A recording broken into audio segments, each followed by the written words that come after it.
Assalamualaikum warahmatullahi wabarakatuh. Perkenalkan, nama saya Irma Panisika, calon guru penggerak Angkatan 4 Kabupaten Boyolali. Saat ini saya berdinas di SD Negeri 2 Sambeng, Kecamatan Juwangi, Kabupaten Boyolali.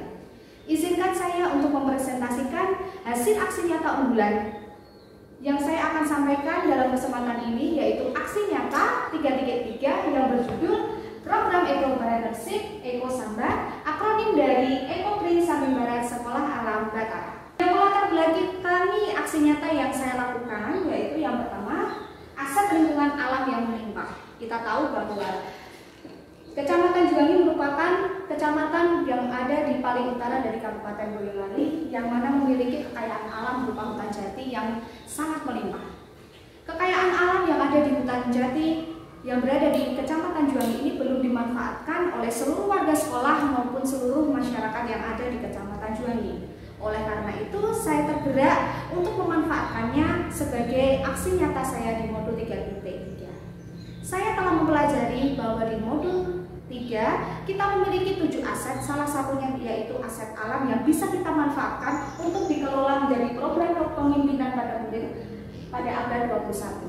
Kita tahu bahwa kita harus membekali siswa dengan kemampuan abad 21, diantaranya 4C, yang pertama critical thinking skill, yang kedua creativity, ketiga kolaborasi, dan keempat yaitu komunikasi.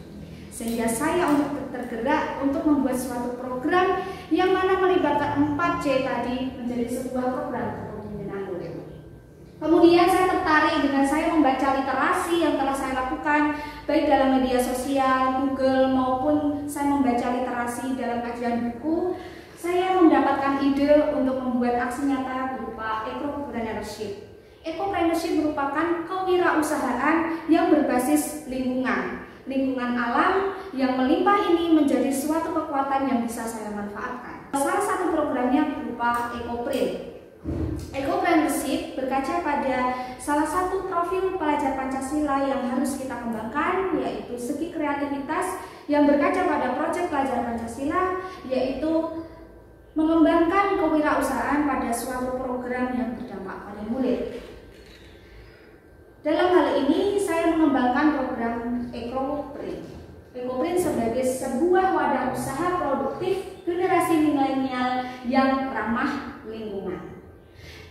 Kemudian saya juga menyoroti tentang pentingnya kolaborasi yang melibatkan orang tua murid untuk mendukung program sekolah.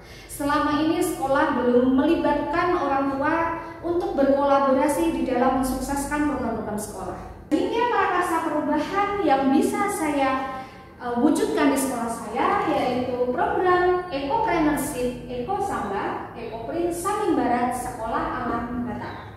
Ini adalah sekolah saya di SD Negeri 2 Sambeng, yang mana kita tahu dari gambar tersebut terlihat bahwa sekolah saya ini dikelilingi oleh hutan jati yang sangat luas. Yang tentu saja kekayaan alam dari hutan jati bisa kita manfaatkan untuk mendukung suatu program sekolah yang berdampak bagi murid. Kemudian ini adalah dokumentasi saya ketika saya melaksanakan program Eco-Partnership Ekoprin.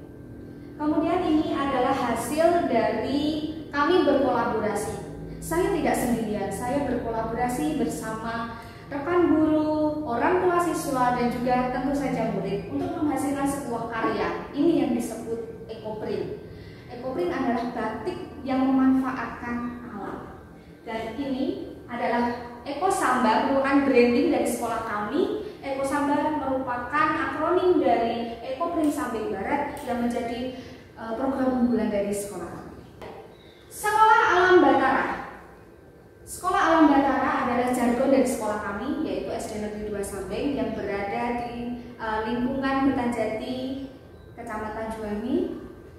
Sekolah Alam Batara merupakan sekolah dengan konsep pendidikan berbasis alam dengan moto dari alam, bersama alam, dan untuk alam.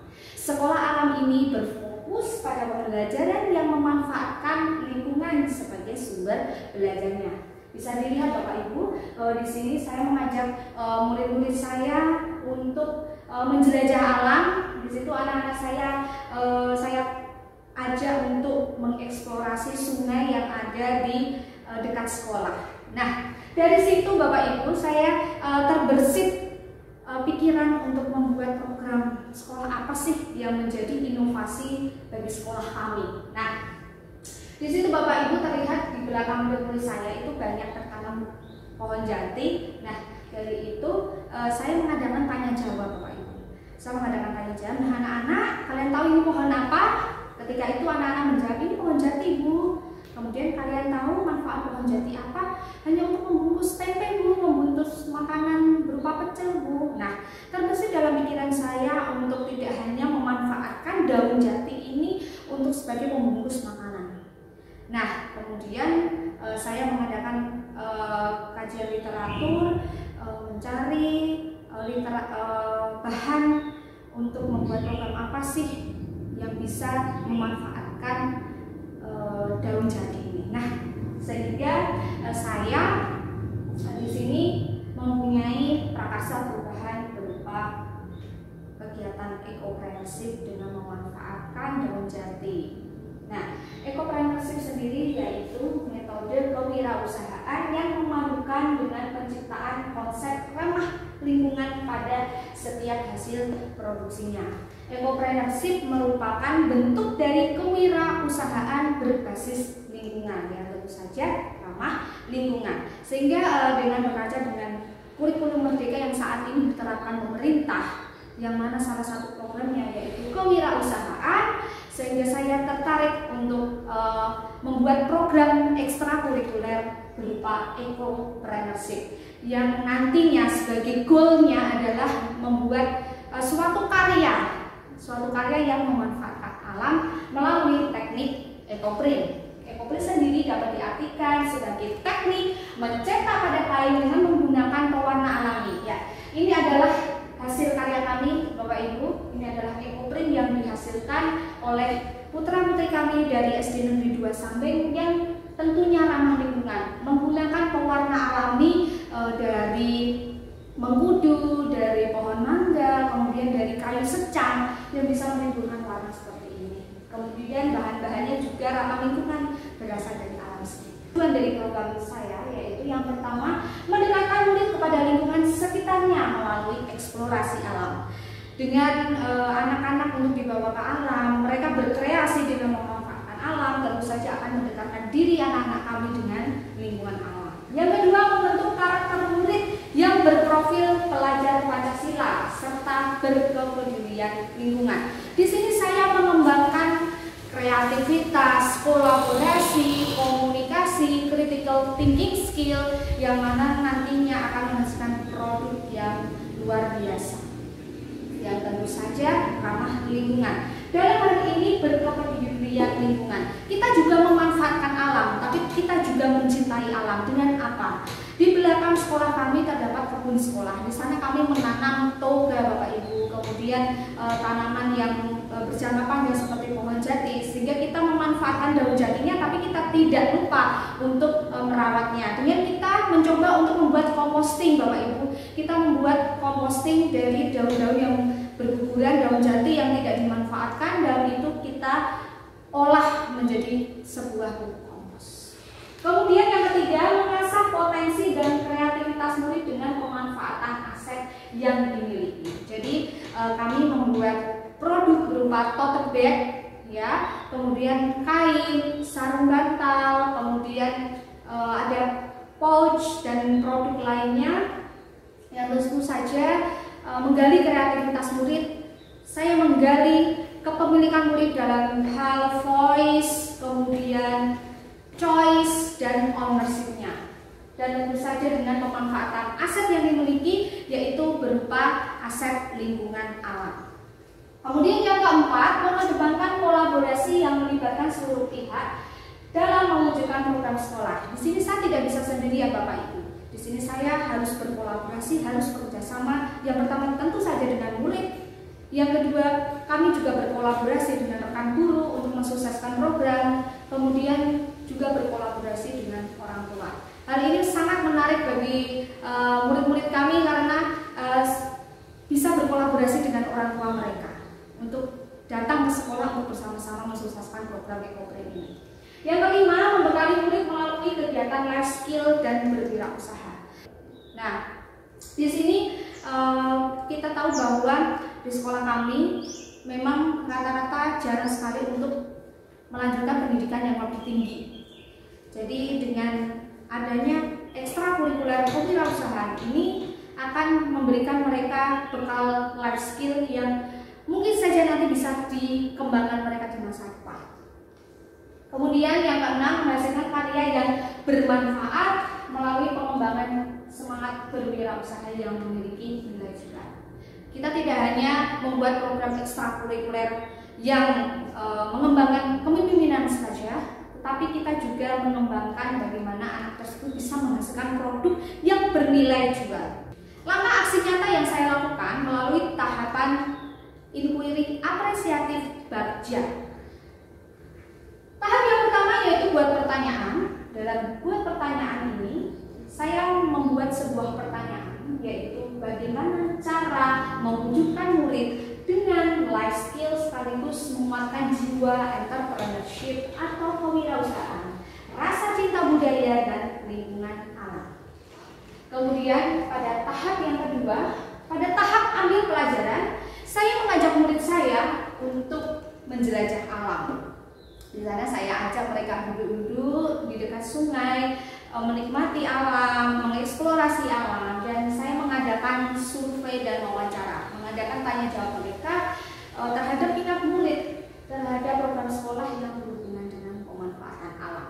Jadi di sana saya melakukan tanya jawab tentang program apa sih yang mereka inginkan. Kemudian saya bagikan sebuah kertas yang mereka tuliskan di sana. Kira-kira mereka ingin program sekolah apa yang bisa memanfaatkan alam. Dan anak-anak tertarik, dari kesimpulan dari jawaban anak-anak tertarik untuk Bu, ayo Bu kita membuat kerajinan dari alam. Sampai salah satu murid saya itu mengatakan pada saya, Bu Guru itu Bu Guru prakarya ya, kenapa sih suka mengajak kita membuat karya? Dari situ kenapa sih kita tidak memanfaatkan alam yang sangat kaya di sekitar sekolah, tapi kita harus membelinya dan tentu saja nanti akan menghasilkan produk yang bernilai jual dan tentu saja unik.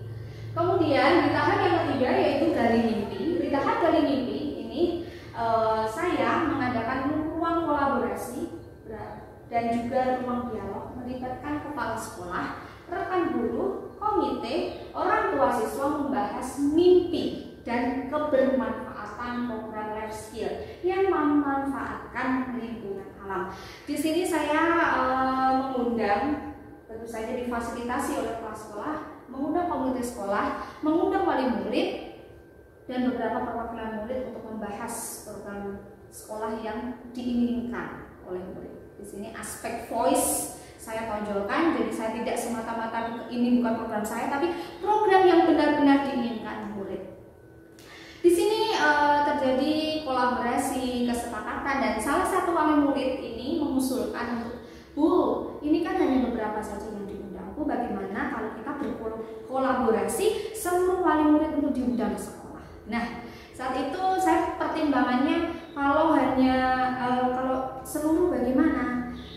Apakah akan program ini akan lancar? Sehingga ada usulan tadi merupakan usulan menarik. Bagaimana kalau kita kolaborasi dengan seluruh wali murid untuk diundang sekolah, akan menjadi sebuah program yang luar biasa. Nah, usulan dari salah satu wali murid saya tampung, kemudian oke, kita akan mulai sebuah program kolaborasi bersama seluruh wali murid dan alhamdulillah mendapat dukungan dari rekan guru maupun kepala sekolah.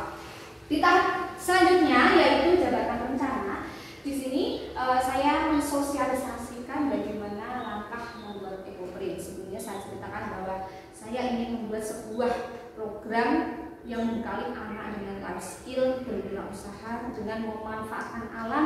Nah, dengan salah satunya adalah program ekoprint. Kemudian saya mensosialisasikan bagaimana langkah pembuatannya. Sebelumnya saya undang Bapak Ibu ke sekolah melalui undangan yang saya berikan kepada kepada murid-murid. Kemudian saya juga mensosialisasikan bagaimana nanti kita pembagian tugasnya atau jalannya kolaborasi di dalam. Kemudian terakhir yaitu tahap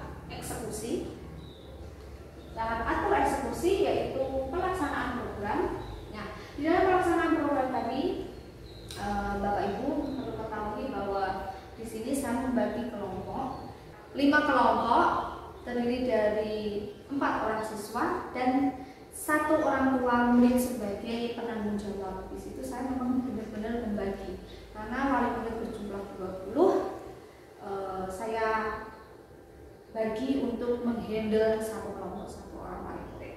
Kemudian sisa wali murid saya tugaskan untuk membuat batik dengan ekoprint menggunakan 2 teknik yang berbeda. Satu dengan teknik pounding atau dengan cara dipukul, dan yang kedua dengan cara di iron blanket atau dengan cara dikukus. Nah, kemudian alhamdulillah pelaksanaan program ini berjalan dengan lancar, dan Bapak Ibu perlu diketahui inilah hasil dari kolaborasi kami. Baru pertama kali diadakan di sekolah kami, yang mana ini adalah hasil karya orang tua berupa kain yang nantinya akan dijahit oleh wali murid untuk dijadikan sarung bantal, pouch, tempat HP, tempat pensil, dan lain-lainnya. Nah, inilah yang warna kuning merupakan hasil dari teknik pounding atau dengan dipukul, yang warna merah merupakan kain dari hasil dengan teknik iron blanket atau dengan cara dikukus. Nah, ini adalah tas-tas yang dibawa murid-murid saya. Ini adalah hasil mereka berkreasi. Nah, ini dokumentasinya bahwa salah satu wali murid sebagai penanggung jawab tiap kelompok dan muridlah yang mengerjakan. Kemudian setelah pelaksanaan program ini berjalan lancar, kita lakukan gelar karya Eko Samba. Gelar karya ini dilakukan saat kemarin jeda semester. Nah, dilakukan di depan kelas. Kita melakukan market day. Jadi setiap kelas menampilkan program-program unggulan, dan kelas kami kelas 2 ini menampilkan ekoprint yang telah kita buat bersama-sama. Nah, ini anak-anak berlatih untuk mempromosikannya dalam kegiatan gelar karya, dan alhamdulillah kemarin beberapa tas kami terjual yang menurut wali murid ini cocok sekali untuk digunakan pengajian. Berarti memang tas yang dihasilkan murid saya ini juga mampu memiliki nilai jual. Kemudian saya juga mempromosikan hasil karya anak-anak ini di media sosial berupa Facebook, Instagram, atau marketplace berupa Shopee. Dan terakhir saya melakukan kegiatan monitoring sejauh mana kegiatan ini berjalan lancar sesuai tujuan dan evaluasi program. Apakah kegiatan ini ada yang perlu ditingkatkan maupun ada yang perlu diperbaiki. Kemudian ini adalah hasil dari dokumentasi aksi nyata yang saya lakukan. Yang pertama, dari gambar pertama ini saya melakukan sosialisasi bagaimana cara membuat ekoprint. Di sini saya sebelum melatih murid saya dan orang tua, saya juga berlatih di rumah. Jadi mencoba bagaimana teknik ekoprint. Tentu saja terlihat mudah hanya mencetak daun di kain, tetapi ternyata proses tersebut tidak mudah, tidak seperti yang kita lihat. Perlu keuletan, perlu kreativitas, perlu ketelitian dalam membuat ekoprint, karena tidak semua daun bisa dimanfaatkan untuk ekoprint. Kemudian Bapak Ibu, di gambar yang kedua ini saya mengajak anak-anak ke alam seperti jargon kami, yaitu sekolah alam, mendekatkan anak-anak ke alam. Anak sendiri silahkan memilih daun-daun yang mereka inginkan untuk dikreasikan dalam tote bag mereka. Ini hanya di belakang sekolah, mereka bebas mencari. Kemudian yang ketiga, ini adalah proses pewarnaan tote bag. Perlu Bapak Ibu tahu, saya membeli kain, kemudian orang tua murid ini ada 2 orang yang bisa menjahit, dan alhamdulillah tote bag tadi bisa diselesaikan sebelum kita melakukan program aksi nyata. Jadi alhamdulillah ini benar-benar kolaborasi, tidak hanya untuk membuat ekoprintnya saja, tapi sebelum pembuatan itu orang tua murid juga kami ajak kolaborasi untuk menjahit kain. Nah, ini proses pewarnaan kita menggunakan pewarna alam, tidak menggunakan pewarna kimia yang tentu saja seperti jargon kami ramah lingkungan, menggunakan kayu secang, daun mangga, dan juga daun mengkudu.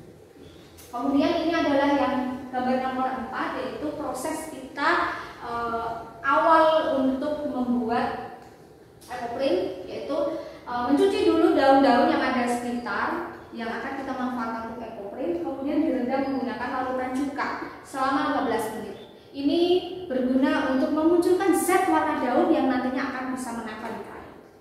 Yang kelima, ini adalah siswa kami melakukan teknik pounding, ya. Jadi siswa kami melakukan teknik pounding dan kita berkolaborasi dengan orang tua murid, salah satu menjadi penanggung jawab di dalam kelompok. Tapi yang melakukan benar-benar siswa. Di gambar yang keenam ini adalah orang tua siswa sedang melakukan teknik pounding membuat kain. Jadi kolaborasi 6 wali murid membuat teknik pounding. Ini bebas mereka berkreasi dan alhamdulillah hasilnya benar-benar luar biasa. Kemudian di gambar yang ketujuh, yaitu kelompok kedua dari wali murid ini membuat ekoprint dengan cara teknik iron blanket atau dengan cara dikukus. Nah, ini berbeda karena tidak semua daun bisa digunakan dalam teknik ini. Hanya daun yang memiliki zat warna kuat seperti daun jati. Nah, seperti kekayaan alam sekolah kami, yaitu memanfaatkan daun jati. Ini orang tua murid sedang berkreasi untuk membuat kain. Nah, ini proses selanjutnya setelah tadi dengan melakukan teknik pounding maupun iron blanket, hasilnya harus dijemur selama 3 hari. Kemudian langkah terakhir, nah, untuk mengunci zat warna yang sudah menempel di kain agar tidak luntur ketika dicuci dengan menggunakan deterjen, siswa kami melakukan tahap fiksasi untuk penguncian warna, yaitu dengan cara merendam tote bag atau tas tadi dengan menggunakan larutan tawas. Nah, ini adalah gambar ke-10, yaitu siswa saya dengan bangganya ini adalah hasil karya kami. Mereka berfoto di hutan jati yang estetik luar biasa. Kami telah berhasil memanfaatkan alam sekitar untuk menciptakan sebuah produk yang luar biasa. Ibu, inilah hasil dari aksi nyata saya, produk ekoprint yang dihasilkan oleh siswa dan orang tua siswa saya. Ini adalah kain dari hasil ekoprint dengan teknik pounding atau dipukul. Dengan memanfaatkan daun-daun yang ada di sekitar sekolah bisa menjadi produk yang seperti ini. Kemudian ini adalah dengan menggunakan teknik iron blanket dengan menggunakan daun jati sebagai bahan utamanya. Luar biasa bukan? Dan yang terakhir, ini adalah hasil karya dari murid saya berupa tote bag yang bisa digunakan mereka untuk bersekolah dan memiliki nilai jual yang luar biasa. Inilah keindahan dari potensi sekolah kami memanfaatkan alam menjadi produk yang luar biasa seperti ini. Dan hasil aksi nyata yang bisa saya petik. Yang pertama, membekali murid dengan kemampuan entrepreneurship atau kewirausahaan, sehingga menghasilkan produk yang memiliki nilai ekonomi yang tinggi, ramah lingkungan sekaligus melestarikan budaya. Ya, dengan kegiatan ekopreneurship ini saya mampu untuk membekali murid saya kemampuan entrepreneurship. Mereka belajar bagaimana cara memanfaatkan lingkungan, membuat tote bag, kemudian bagaimana mereka belajar mempromosikannya atau menjualnya. Mereka telah menguasai kemampuan entrepreneurship atau kewirausahaan yang tentu saja berkaca pada proyek profil pelajar Pancasila. Yang kedua, terjalin kolaborasi antara murid, rekan guru, serta wali murid dalam mewujudkan program sekolah alam, yaitu Ekosanggar. Nah, di sini adalah hasil kami berfoto bersama. Dengan bangganya kami memamerkan hasil karya kami membuat batik dengan 2 teknik yang berbeda. Kemudian anak-anak tersenyum bahagia untuk membuat tote bag yang sangat kreatif. Yang ketiga, mengasah kreativitas dan potensi murid dengan mampu membuat produk ekoprint yang melalui pemanfaatan aset yang kami miliki. Nah, Bapak Ibu, inilah hasil dari siswa kami berkolaborasi, berkreasi, memanfaatkan alam. Hasilnya sungguh luar biasa dengan hanya memanfaatkan alam yang kita belum banyak menggalinya. Ya, bisa saya tarik kesimpulan atau sebuah refleksi dari kegiatan aksi nyata yang saya lakukan. Yang pertama, feeling.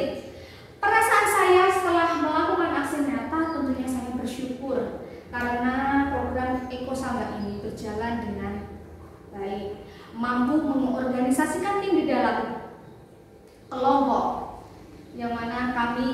dapat berkolaborasi antara murid dan murid. Yang ketiga, mampu membekali siswa dengan ekoprinsip sebagai bagian dari program kepemimpinan murid. Yang kedua yaitu refleksi hal finding. Saya menemukan beberapa hal untuk saya refleksikan. Yang pertama, pengambilan keputusan. Di sini saya mengalami dilema etika. Apakah saya harus menjalankan kegiatan ini dengan murid saja, ataukah saya menjalankan program ini dengan wali murid? Saya takut untuk mengganggu kegiatan wali murid, dan ternyata alhamdulillah dengan saya berani berkolaborasi, dengan setelah saya merefleksikan dilema etika dengan 9 langkah pengambilan keputusan, saya mantap untuk membuat program yang melibatkan kolaborasi dengan orang tua murid, dan alhamdulillah berjalan dengan luar biasa. Yang kedua, pemanfaatan aset. Dalam aksi nyata ini saya sudah memanfaatkan aset, yaitu aset alam. Yang ketiga, melalui prakasa perubahan bagja. Aksi nyata yang saya lakukan telah melewati tahapan-tahapan bagja. Dan yang terakhir, saya sudah melaksanakan program kepemimpinan murid melalui aspek voice, choice, dan ownership. Kemudian dalam refleksi future di kedepannya, saya akan berkomitmen dalam pelaksanaan program yang lebih kreatif, inovatif, yang tentu saja dilakukan secara kontinu. Saya tak lupa melaksanakan monitoring juga evaluasi. Kemudian sama komunitas praktisi, saya akan menyusun program yang lebih kreatif, inovatif, dan tentu saja berdampak pada murid. Demikian pemaparan tentang aksi nyata 333 yang menjadi aksi nyata terbaik saya di dalam saya melaksanakan pendidikan guru penggerak. Sedikit moto hidup dalam hidup saya, yaitu never stop learning because life never stop teaching. Jangan pernah berhenti belajar karena kehidupan selalu mengajarkan hal-hal baru. Tetap semangat dalam menggerakkan seluruh pendidikan Indonesia. Salam guru penggerak, tergerak, bergerak, menggerakkan.